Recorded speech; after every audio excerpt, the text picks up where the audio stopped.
안녕하세요 여러분. 새로운 한 주도 말씀과 함께 주님 주시는 새 힘으로 등이 감당할 수 있는 힘차게 시작할 수 있는 여러분들 될 수 있기를 예수님의 이름으로 축복합니다. 오늘 본문은 역대상 24장입니다. 아론 자손의 갈래는 다음과 같다. 아론의 아들은 나답과 아비후와 엘르아살과 이다말이다. 나답과 아비후는 아버지보다 먼저 죽었다. 그들에게는 아들이 없었으므로 엘르아살과 이다말이 제사장이 되었다. 다윗은 엘르아살의 자손 사독과 이다말의 자손 아히멜렉과 함께 아론 자손의 갈래를 만들어서 그들이 할 일에 따라 직무를 맡겼다. 엘라살 자손 가운데서 족장이 될 만한 사람이 이다말 자손 에서보다 더 많았으므로 엘라살 자손을 그 가문을 따라 16명의 족장으로, 그리고 이다말 자손은 그 가문을 따라 18명의 족장으로 나누었다. 성전에서 하나님의 일을 할 지도자들이 엘라살 자손과 이다말 자손 가운데 모두 다 있으므로 이 두 가문을 제비 뽑아 공평하게 갈래를 나누었다. 레위 사람 느다넬의 아들 서기관 스마야가 왕과 지도자들과 제사장 사독과 아비아달의 아들 아히멜렉과 제사장과 레위 사람 가문의 지도자들이 지켜보는 앞에서 엘라살과 이다말 가문 가운데서 한 집씩 제비를 뽑아 그들의 이름을 기록하였다. 첫째로 제비 뽑힌 사람은 여호야립이고, 둘째는 여다야이고, 셋째는 하림이고, 넷째는 스오림이고, 다섯째는 말기야이고, 여섯째는 미야민이고, 일곱째는 학고스이고, 여덟째는 아비야이고, 아홉째는 예수아이고, 열째는 스가냐이고, 열한째는 엘리야십이고, 열두째는 야김이고, 열셋째는 훗바이고, 열넷째는 예세부압이고, 열다섯째는 빌가이고, 열여섯째는 임멜이고, 열일곱째는 헤실이고, 열여덟째는 핫비세스이고, 열아홉째는 부다히야이고, 스무째는 여헤스겔이고, 스물한째는 야긴이고, 스물두째는 가물이고, 스물셋째는 들라야이고, 스물넷째는 마아시아이다. 그들은 하는 일에 따라 주님의 성전에 들어가서 주 이스라엘의 하나님께서 그들의 조상 아론을 시켜서 지시하신 규례대로 직무를 수행하였다. 나머지 레위 자손은 아므람의 자손인 수바엘과 수바엘의 자손인 예드야와 르하비아의 가문에서 족장 르하비아의 자손인 이시야와 이스라엘의 가문에서 슬로못과 슬로못의 자손인 야핫과 헤브론의 아들 가운데서 맏아들 여리야와 둘째 아마랴와 셋째 야하시엘과 넷째 여가무함이고, 우시엘의 자손인 미가와 미가의 자손인 사밀과 미가의 아우 이시야와 이시야의 자손인 스가랴와 무라리의 자손인 마흘리와 무시이다. 또 야하시아의 아들인 분호가 있다. 무라리의 자손 야하시아 가문에 분호와 소함과 삭굴과 이브리가 있고, 마흘리 가문에는 엘르아살이 있다. 엘르아살에게는 아들이 없다. 기스 가문에 기스의 아들 여라무엘이 있고, 무시의 자손으로 마흘리와 에델과 여리못이 있다. 이들이 가문별로 등록된 레위 자손이다. 이들도 그들의 친족인 아론 자손과 마찬가지로 다윗 왕과 사독과 아히멜렉과 제사장과 레이사랑 가문의 족장 앞에서 제비를 뽑았다. 가문의 종가이든 가장 작은 집이든 공평하게 제비를 뽑았다. 아멘. 자, 다윗은 성전 건축을 위해 준비를 하는 것과 동시에 성전에서 일할 제사장 직분을 정리를 했습니다. 제사장은 레위 지파 중 모세의 형인 아론의 아들들로만 구성되어, 이것들을 이제 따로 생각하지 않으면 이제 성경을 한두 번 읽어도 제사장과 레위인들이 구별이 조금 안 될 수 있습니다. 하는 일도 겹치고, 레위 지파 사람들은 성전에서 일을 하고, 굳이 구별을 하자면 제사장의 일을 돕는 일을 하는 거예요. 근데 제사장은 이제 아론의 아들들로만 구성이 됩니다. 아론의 아들들은 본문에서 볼 수 있듯이 순서대로 나답과 아비후와 엘르아살과 이다말이라는 이름을 가진 아들들이 있었는데, 본문 2절에 보면 나답과 아비후는 아버지보다 먼저 죽었다 이렇게 기록이 되어 있죠. 그래서 그냥 이 내용만 보면 그들이 자손도 없이 아버지 아론보다 먼저 죽었구나 하는 정도만 알 수 있죠. 그 이유에 대해서는 알 수가 없어요. 기록을 하지 않았습니다. 나답과 아비후는 그런데 우리는 성경을 보면 알 수가 있죠. 다른 성경 민수기 26장 61절에 따르면 하나님 앞에 금지된 불을 들이다가 하나님의 심판을 받아 죽었습니다. 금지된 불을 들였다는 말, 이게 뭐냐면 그들이 제사를 이제 이스라엘 회중 앞에서 첫 제사를 드릴 때 술에 취해서 번제단에 있는 불이 아니라 하나님이 번제단에 있는 불만 제사 드릴 때 사용해라라고 말씀을 하셨는데, 그냥 아무 불이나 썼다 그런 말이에요. 그들은 하나님 앞에 제사 드리는 제사장으로서의 사명을 가볍게 여겼고, 마치 야곱과 에서의 그 장자권 이로 인해서 에서가 팥죽 때문에 장자권을 팔 만큼 그 장자권, 하나님의 축복을 축복을 받는 그 축복권을 아주 가볍게 여긴 것처럼 그도 이 나답과 아비후도 제사장의 이 직분을 가볍게 여겼고, 이것은 이스라엘 회중 앞에서 공공연히 하나님을 업신여긴 것이었기 때문에 그들이 당장의 심판을 받게 됐죠.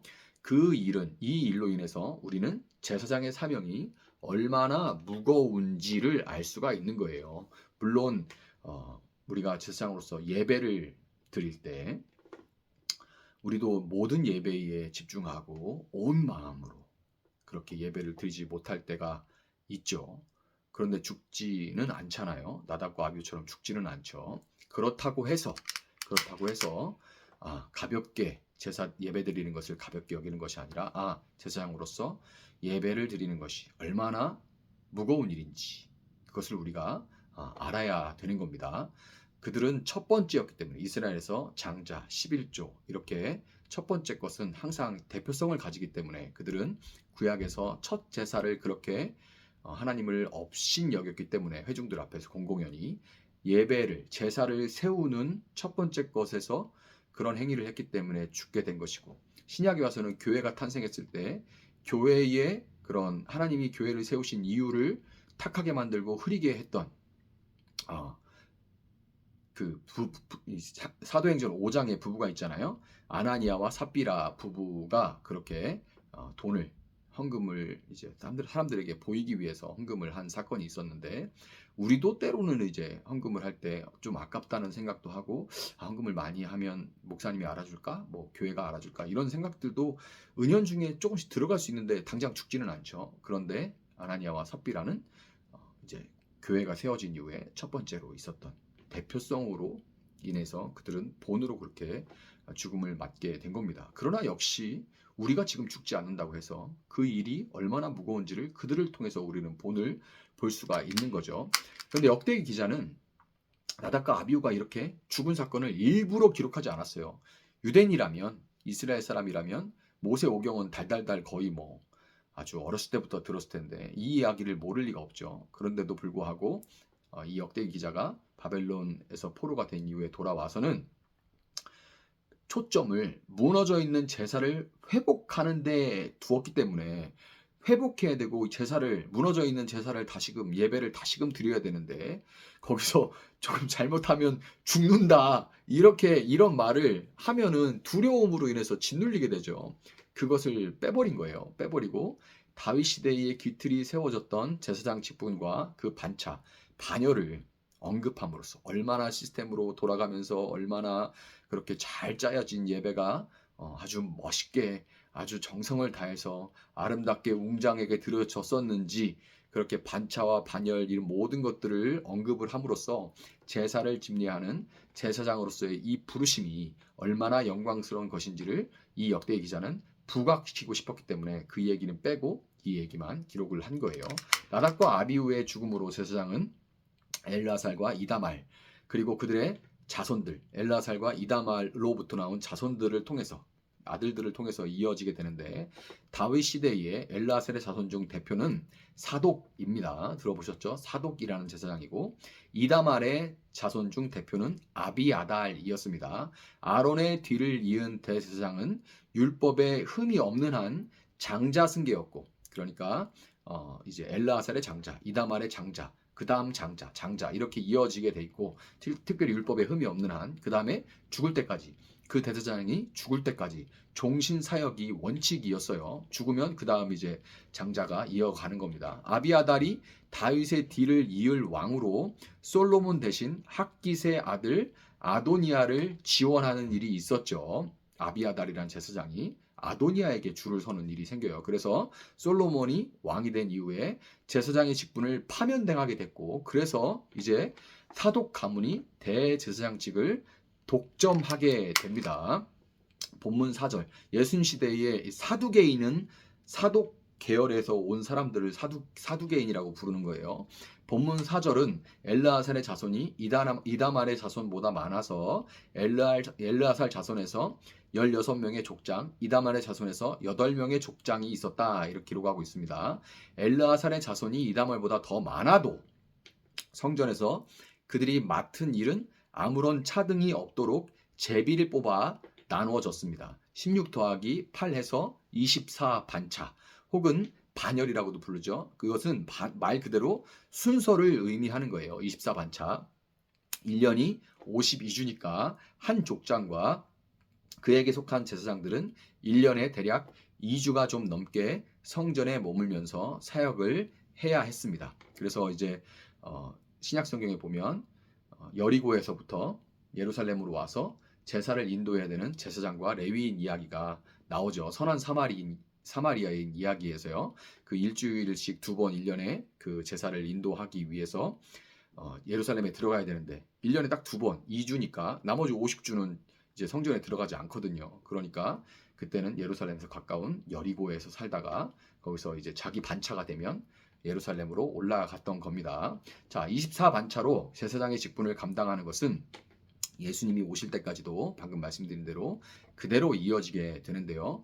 누가복음 1장 5절부터 25절에 기록된 율법에 흠이 없었던 제사장 사가랴는 8번째 반차인 아비야 반열이었고 그는 성전에서 섬기는 동안 천사의 방문을 받으며 불임이었던 아내 엘리사벳의 수태고지를 너의 아내가 임신을 하게 될 것이다. 이렇게 수태고지를 받게 되죠. 그리고 그들 사이에 태어난 것이 예수님이 오시는 길을 예비했던 세례 요한입니다. 대제사장은 오직 장자에게 전해지고 모든 제사장은 대제사장에게 속합니다. 레위인은 제사장에게, 제사장은 대제사장에게 속하게 돼요. 이와 마찬가지로 제사장은 제사장으로 부름받은 우리 모두는 하나님의 장자이신 영원하신 대제사장 예수 그리스도께 속해서 그분의 이름으로 하나님을 예배합니다. 또한 제사장들이 공평하게 제비를 뽑아서 성전을 섬겼듯이 우리 역시 성별, 나이, 학벌, 재산 등등 그 어떤 조건에 관계없이 동일하게 하나님 앞에서 예배를 하죠. 본문 19절에 그들은 하는 일에 따라 주님의 성전에 들어가서 주 이스라엘의 하나님께서 그들의 조상 아론을 시켜서 지시하신 규례대로 직무를 수행하였다. 이렇게 기록된 그 말씀대로 제사장은 하나님께서 따로 구별하여 불러주신 사람들이고 그들이 하는 일 역시 하나님이 맡겨주신 일입니다. 그리고 그들 모두를 빠짐없이 정리해서 공평하게 사역하도록 하신 분은 예수 그리스도를 예표하는 다윗 왕이었죠. 그렇기 때문에 우리는 역대기 기자가 강조하고자 했던 대로 제사장의 직분이 예배자의 직분이 얼마만큼 중요하고 또한 얼마만큼 영광스러운 일인지를 우리는 알아야만 해요. 아무리 예배가 중요합니다. 여러분 예배를 빠뜨리면 안 됩니다. 아무리 얘기를 해도 본인이 그것을 정말 예배에 실패하면 안 되는구나. 예배가 얼마나 중요한 것이구나 라는 것을 본인이 깨닫지 않으면 그것은 20년, 30년 교회 다녀도 소용이 없어요. 이것을 얼마나 중요하고 얼마나 영광스러운 것인지를 알아야 되는 거예요. 그리고 포로에서 돌아온 이스라엘이 열망했던 것과 같이 제사장으로 우리 역시 예배의 회복을 열망해야만 하는 겁니다. 우리가 다시금 사가랴와 같이 성실하게 하나님을 예배할 때 우리는 다시 성전을 찾으시는 하나님의 영광을 보게 될 것이 분명한 거예요. 지금 아무리 어렵다 그래도 사가랴와 같이 다시 성실하게 하나님을 예배할 때 다시금 성전을 찾으시는 하나님의 영광을 우리는 보게 될 거예요. 세례 요한이 예수님이 오실 길을 예비하고 준비했듯이 우리가 주님 다시 오실 그날을 예비하고 만들어 갈 수 있는 여러분과 제가 될 수 있기를 예수님의 이름으로 축복합니다. 잠시 기도하겠습니다. 사랑하시는 주님 감사합니다. 오늘 이렇게 제사장의 반차와 반열에 대해서 이렇게 함께 보게 됐습니다. 지금은 없는 반차와 반열이지만 그러나 이 제사장의 직분이 얼마나 아름답고 얼마나 하나님께서 거기에 공을 들이고 얼마나 하나님의 마음이 거기에 있었는지 모두가 함께 돌아가며 빠지지 않게 하나님을 예배했던 이 제사장의 직분을 보면서 우리가 이제 모두가 제사장으로 부름받은 한 사람 한 사람으로서 예배를 중히 여기고 예배의 소망을 위하여서 사가랴가 그랬던 것처럼 헌신하며 주님 오실 길을 준비할 수 있는 저희들 될 수 있도록 주님 붙들어 주시기 원합니다. 오늘 하루 진정한 예배자로 설 수 있게 주님 도와주시고 예배를 갈망하는 저희들 되게 하시고 주일의 예배에 승리하여서 하루의 예배에 매일 일상의 예배에 승리하게 하시고 새날의 잠시의 예배에 승리함으로 하루를 승리할 수 있는 저희들 되어줄 수 있도록 주님 붙들어 주시옵소서. 감사하며 예수님의 이름으로 기도합니다. 아멘. 오늘 주신 말씀 붙들고 계속해서 기도합니다.